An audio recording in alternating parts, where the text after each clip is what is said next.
দেখো, আমরা আজকের যে বিষয়টা আলোচনা করব সেটা হচ্ছে সাংস্কৃতিক সমন্বয়। এই সাংস্কৃতিক সমন্বয়টা জানতে গেলে আমাকে বেশ কিছু সময় তোমাদের দিতে হবে এবং এই শেষ পর্যন্ত কিন্তু ভিডিওটা দেখতে হবে। সাংস্কৃতিক সমন্বয় এই বিষয়টা কোথা থেকে এলো? একদম পৃথিবীর যেখান থেকে সৃষ্টির মানুষ রূপে এই রকম আমাদের চেহারাতে এলাম, তারপর থেকেই কিন্তু আমাদের সভ্যতার শুরু হলো, সভ্যতার বিবর্তন হলো। বিবর্তনের প্রথম দিকে আমরা দেখলাম মানুষ প্রথমে ছিল যাযাবর, এবং যাযাবর থেকে যাযাবরের সময়কালে মানুষ খাদ্য সংগ্রহ করে চলতো, খাদ্য সংগ্রহকারী। ঠিক এই খাদ্য সংগ্রহকারী যখন ছিল মানুষ, তখন দলবদ্ধভাবে থাকতো। আজকে জঙ্গলে খাবার আছে বা এখানে খাবার আছে, খেয়ে তারা পরের জঙ্গলে বা পরের স্থানে যেখানে খাবার পেত সেখানে চলে যেত। সেখানেও খাবারটা যখন ফুরিয়ে যেত আর একটা জায়গায় যেত খাবারের সন্ধানে বাঁচবার জন্যে। তখনও কিন্তু মানুষ খাদ্য উৎপাদকে পরিণত হয়নি, দলবদ্ধভাবে মানুষ তখন চলতো একসাথে একসঙ্গে। এটাকেই আমরা বলবো সাম্যের প্রথম সূত্রপাত। অর্থাৎ মানুষ তখনও গোষ্ঠীবদ্ধ জীবন জানেনি, চিনত না। মানুষ তাদের মধ্যে কে নেতা মানুষ কিন্তু জানতো না। গোষ্ঠী সংঘর্ষ বা রাজ্য জয় তারা করেনি, বা অন্য কোনো কাউকে আক্রমণ করে তারা কিন্তু নিজেদেরকে জয়ী বলে ঘোষণা করেনি। এই সময়কালে এই কনসেপ্টটি মানুষের, সেই সময় মানুষের ছিল না। মানুষ আস্তে আস্তে এবার যখন চাষবাসে উত্তরণ করলো, তখনই এই মানুষ যখন খাদ্য উৎপাদকে পরিণত হলো, এই উৎপাদকে যখনই পরিণত হলো, মানুষ কিন্তু তখন গোষ্ঠীবদ্ধ জীবন যাপনে চলে আসলো, এবং এই গোষ্ঠীবদ্ধ জীবন যাপনে এসে একজনকে নেতা হিসাবে তারা গ্রহণ করলো। আমরা দেখব প্রথম দিকে তাদের গোষ্ঠীর মধ্যে যিনি বয়োজ্যেষ্ঠ ব্যক্তি, তাকে তারা নেতা করলো, এবং এই বয়োজ্যেষ্ঠ ব্যক্তি পরবর্তীকালে এই কনসেপ্টটাই তৈরি হয়ে যাবে শাসকে বা রাজাতে, কিন্তু সেটা অনেক বছর পরে। যাই হোক, এই নেতার কথা শুনে, এই বয়োজ্যেষ্ঠ ব্যক্তির কথা শুনে এই গোষ্ঠীবদ্ধ জীবনে এরা তখন জীবন চালাতে শুরু করলো। এরপরে আমরা দেখব যে এই মানুষগুলোর মধ্যে একটা ধর্মীয় ভাব এলো। সেই ধর্মীয় ভাব কোথা থেকে তৈরি হলো? ভয় থেকে। কোন ভয়? এই ভয়টা বন্যার ভয় হতে পারে, এই ভয়টা খরার ভয় হতে পারে, এই ভয়টা বন্য পশুর হতে পারে, এই ভয়টা সর্প অর্থাৎ সাপের কামড়ের মৃত্যু থেকে হতে পারে। এই ভয় থেকে মানুষ কি করলো? বাঁচবার জন্য একটা আকৃতি কিন্তু তখনও করতে পারেনি, কোনো মূর্তি কিন্তু তখনও হয়নি। যে কোনো একটা শিলাকে তারা এই বন্যার দেবতা হিসাবে পুজো করা শুরু করলো, সাপের ঠিক এইরকম পুজো করা শুরু করলো, পশু হিংস্র জন্তুর সামনে গেলে মৃত্যু হয় এই কনসেপ্টটা চলে গেছে। তার একটা মূর্তি তো তখনও আসেনি, তার একটা আকরকে বেছে নিয়ে পুজো করা শুরু করে দিল। এইভাবে ভয় থেকে ধর্মীয় বিষয়টা এলো এবং ধর্মীয় বিশ্বাসটা জন্মালো।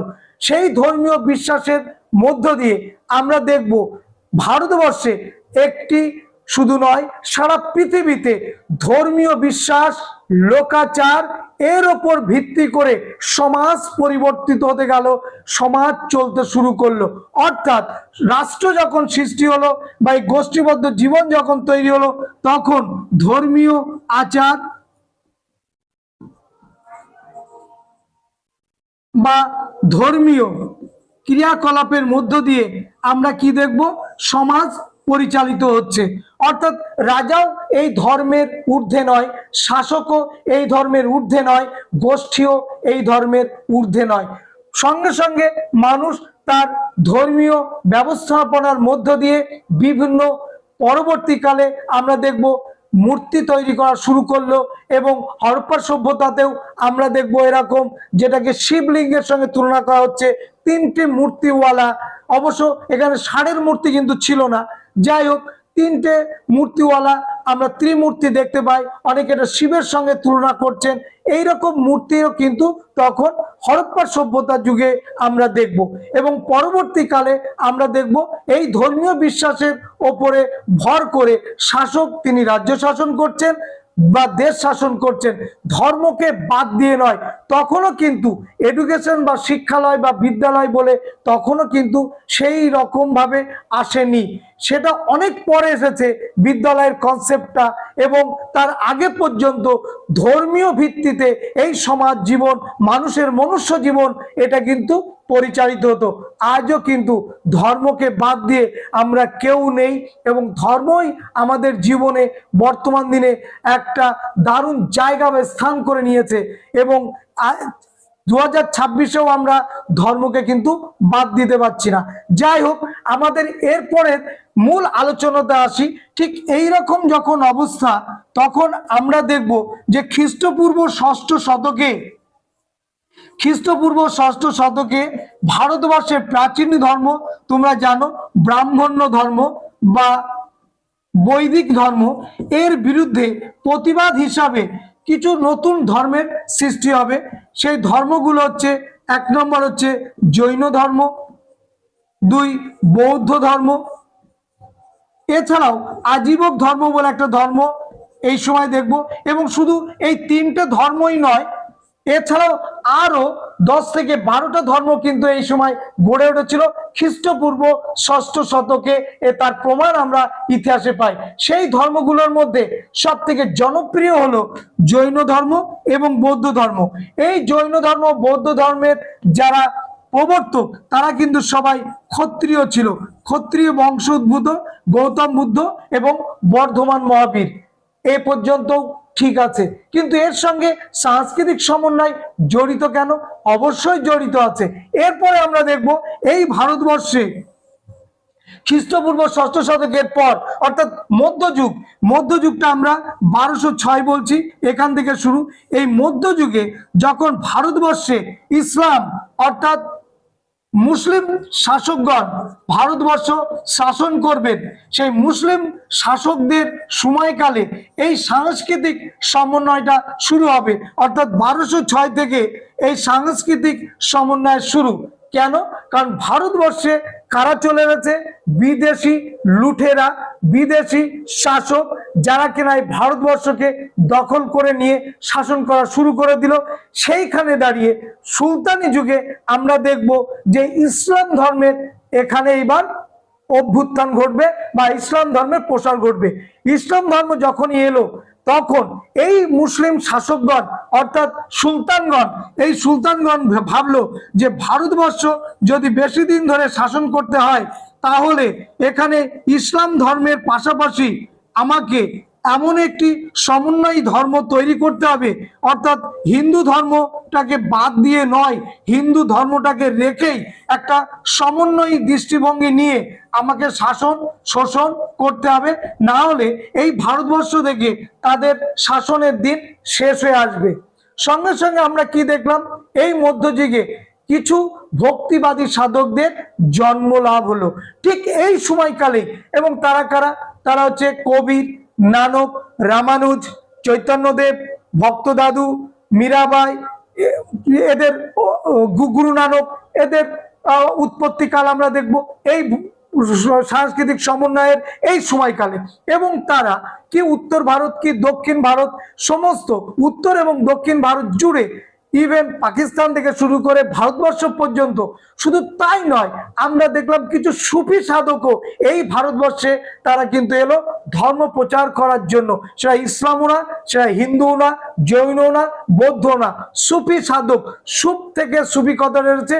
সুপ কথার অর্থ হচ্ছে মোটা সাদা কাপড়ের পোশাক পরিহিত, এই পর্যন্ত হাতের এই পর্যন্ত ঢোলা ঢালা পোশাক।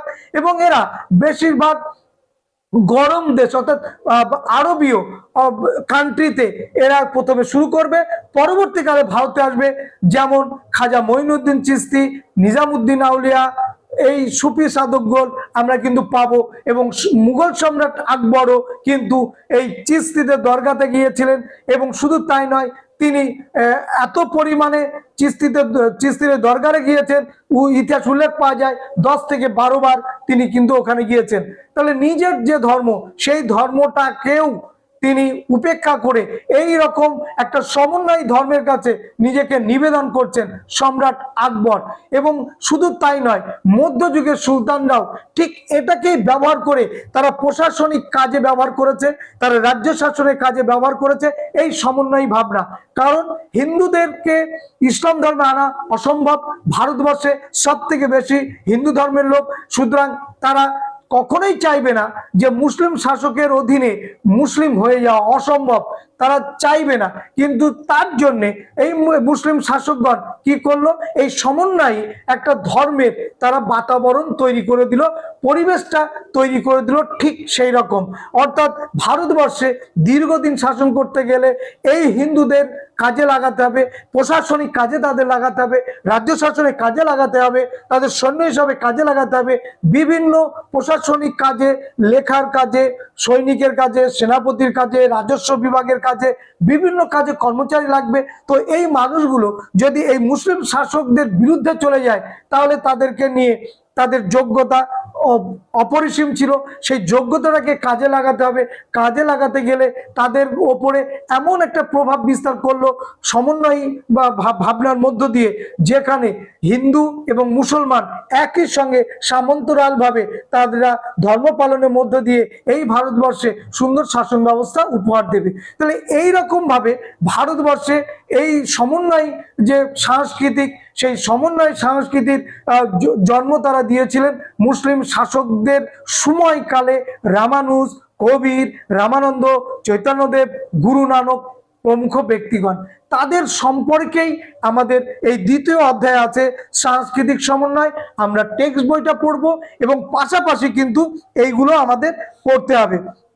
দেখো, ধর্মের কঠোরতা দিয়ে, ধর্মকে ব্যবহার করে কোনো মানুষের হৃদয় রাজ্য জয় করা যায় না, যা চৈতন্যদেবও বলেননি। তাহলে আমাকে মানুষের ভক্তি, শ্রদ্ধা, ভালোবাসা এর মধ্য দিয়ে মানুষকে আমার কাছে টেনে আনতে হবে।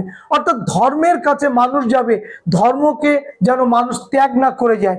আমরা দেখেছি ব্রাহ্মণ্য ধর্মের অতিরিক্ত আচার অনুষ্ঠান, যাগযজ্ঞ, পশু বলির জন্য খ্রিস্টপূর্ব 6ষ্ঠ শতকে প্রতিবাদী ধর্ম আন্দোলন শুরু হয়েছিল, এবং যার মধ্যে দিয়ে উৎপত্তি ঘটেছিল জৈন এবং বৌদ্ধ ধর্ম। কিন্তু সমন্বয়ী এই সাংস্কৃতিকের মধ্য দিয়ে আমরা দেখলাম যে মানুষগুলো মুখ ফিরে নিয়েছিল, বিমুখ হয়েছিল ধর্ম থেকে, সেই মানুষগুলো কিন্তু আবার এই ধর্মের কাছে চলে আসবে। এবং সেই ধর্মের কাছে আসবার ক্ষেত্রে এই সুফি সাধক, এই কবির, চৈতন্যদেবের ভূমিকা কিন্তু মারাত্মক পরিমাণে আমরা দেখতে পাই ইতিহাসের পাতায়। ঠিক এইভাবে আমরা অল্প অল্প করে এই জানার চেষ্টা করব, এবং তোমরাও কিন্তু জানার চেষ্টা করবে, কারণ সলিড প্রশ্ন কিন্তু সবসময় মনে থাকে না। এই রকম ভাবে জেনে গেলেই অনেকটা প্রশ্ন তোমার মনে থাকবে এবং তুমি কিন্তু সমৃদ্ধ হবে। সুতরাং শুধু পরীক্ষার জন্য নয়, আমাকে লড়তে হবে চাকরির জন্য, সেখানেও কিন্তু আমাকে এইভাবে ছোট ছোট বিষয়গুলোকে যদি সামনে রেখে এগোতে পারি, আমার মনে হয় খুবই ভালো হবে। ভালো থেকো, সুস্থ থেকো। যদি অনলাইন ক্লাস করতে ইচ্ছা প্রকাশ করো, অবশ্যই হোয়াটসঅ্যাপে যোগাযোগ করবে। সবাইকে ধন্যবাদ।